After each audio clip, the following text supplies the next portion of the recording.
university, but this is the poet, okay?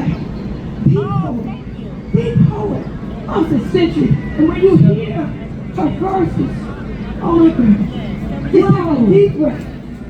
Laini Mataka, let's give it up. Yay!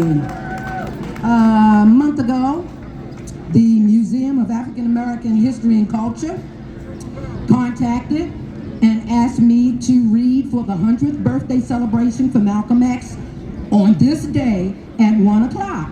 Of course I said yes. You know I love Malcolm. So a couple of weeks after that, they also asked me to send them copies of everything I was going to say. I've been doing this for 55 years, and no one has ever asked me to do that.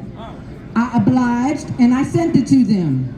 Tuesday of this week, they called and uninvited me. Yes. So, your black museum, okay, they did this. This is one of the pieces that they couldn't stand for me to read. This is called Were You There When They Crucified My Lord?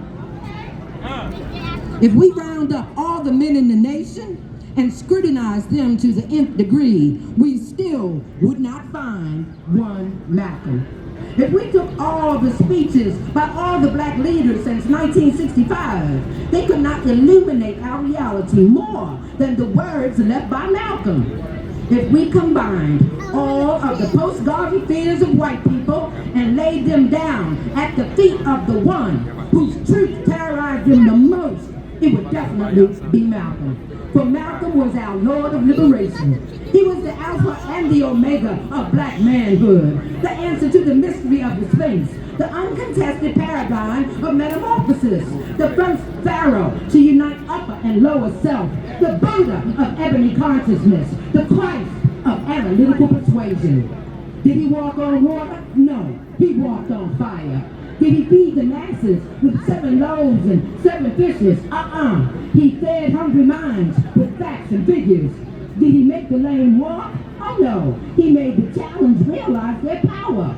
Did he suffer the little children to come unto him? No, he took healing to the scribes and the Pharisees and out in the streets to all ages.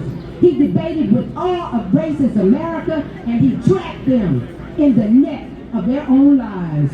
Did he raise Lazarus from the dead? Oh no, he raised 1,000,000 Lazaruses from 1,000,000 ghetto graves. That's right. Did he teach black people to love their enemies? Oh no, he showed his people how to love themselves. Right. Did he rise from death after the 3rd day? No. He stripped death of its power and stepped into the glory field of his peerless ancestors. Were you there when they crucified my Lord? Were you in the house when Uncle Tomism came full circle to surround our Prince of Peace? Were you on your way to the bathroom when the low-life punks took their seats? Where was the security? Where was our Lord when he entered his final hours? Where were the police when time and circumstances descended upon our anointed one? Where was Elijah when his real son was being lined up for the cross?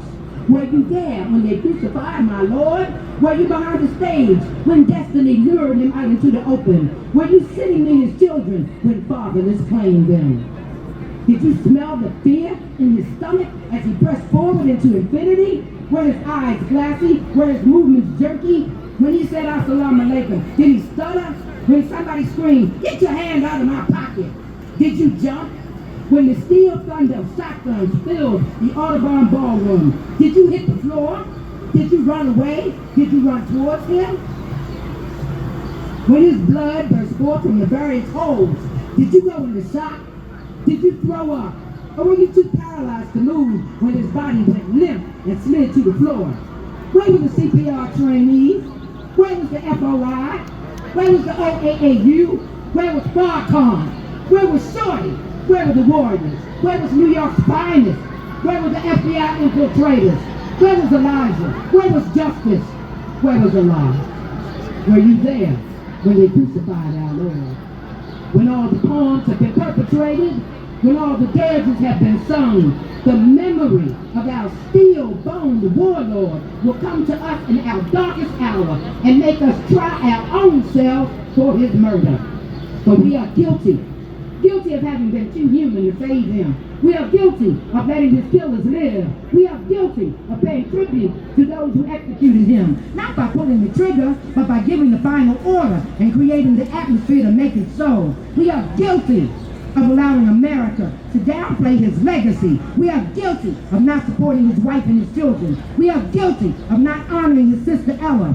We are guilty of allowing Farrakhan to profane Mosque number 7 by letting one of Malcolm's convicted murderers take over the Bright Temple that he built into prominence. We are guilty of letting America badmouth him and then put his face on a postal stamp. We are guilty of not making his birthday a universal holiday. We are all guilty of not loving him half as much as he passionately loved us. And if anybody out there thinks that Malcolm was not one of the greatest, most fearless war warriors of this century, my friend, you have been misled, bamboozled, hoodwinked.